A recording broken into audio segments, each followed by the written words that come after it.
Assalamualaikum warahmatullahi wabarakatuh. Perkenalkan, nama saya Windy Andina. Di video kali ini saya akan menjelaskan kepada kalian tentang kualifikasi dan kompetisi konselor sebagai tenaga pendidik. Untuk lebih jelasnya, simak terus videonya ya. Kualifikasi merupakan suatu kemampuan yang dimiliki oleh seseorang dalam melakukan suatu pekerjaan di bidang tertentu. Dalam Peraturan Menteri Pendidikan Nasional Nomor 27 Tahun 2008 tentang standar kualifikasi akademik dan kompetensi konselor telah membahas persoalan-persoalan yang berkaitan dengan kualitas seseorang pembimbing atau konselor di sekolah.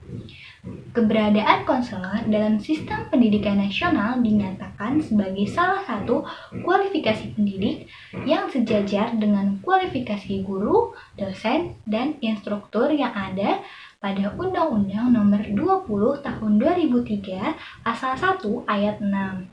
Petugas bimbingan dan konseling yang profesional merupakan mereka yang diangkat atas dasar kepemilikan ijazah atau latar belakang profesi dan melaksanakan tugas khusus sebagai guru BK. Petugas bimbingan dan konseling diangkat sesuai klasifikasi keilmuannya dan latar belakang pendidikan seperti diploma 2, diploma 3, atau strata 1, strata 2, strata 3, jurusan bimbingan dan konseling. Petugas bimbingan profesional mencurahkan sepenuh waktunya pada pelayanan bimbingan dan konseling. Itu berarti tidak mengajarkan materi pelajaran.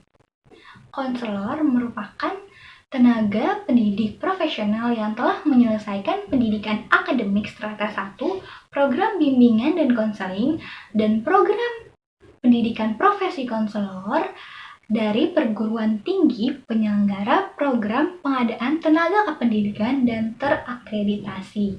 Sedangkan konseli merupakan individu yang menerima pelayanan profesi bimbingan dan konseling. Adapun kualifikasi akademik konselor dalam satuan pendidikan pada jalur formal maupun non-formal yaitu sarjana pendidikan S1 dalam bidang bimbingan dan konseling. Yang kedua, berpendidikan profesi konselor.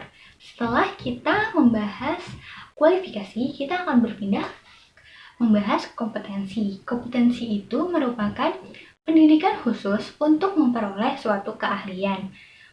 Ada 4 kompetensi yang harus dimiliki oleh konselor. Yang pertama, kompetensi pedagogi itu seperti menguasai teori dan praktis, mengaplikasikan pengembangan fisiologis dan psikologis, serta perilaku konseling, serta menguasai esensi dan pelayanan bimbingan dan konseling dalam jalur jenis jenjang satuan pendidikan. Berikutnya, kompetensi kepribadian seperti beriman dan bertakwa kepada Tuhan Yang Maha Esa, menghargai dan menjunjung tinggi nilai kemanusiaan, individualitas, dan kebebasan memilih, serta menampilkan kinerja yang tinggi. Berikutnya, kompetensi sosial seperti mengimplementasikan kolaborasi intern di tempat kerja, mengimplementasi kolaborasi antar profesi, dan berperan dalam kegiatan organisasi serta kegiatan profesi bimbingan dan konseling.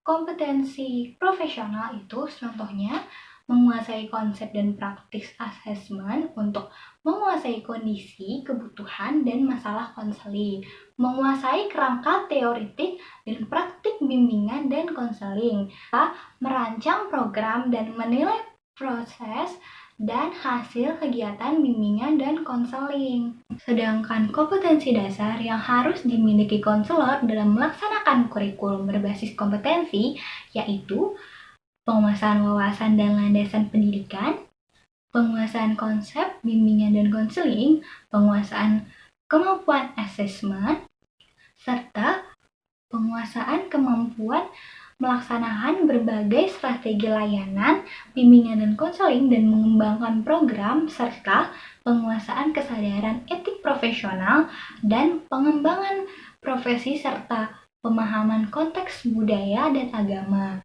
Kompetensi dasar tersebutlah yang harus dimiliki oleh guru agar profesional dalam mengelola sistem layanan bimbingan dan konseling di sekolah.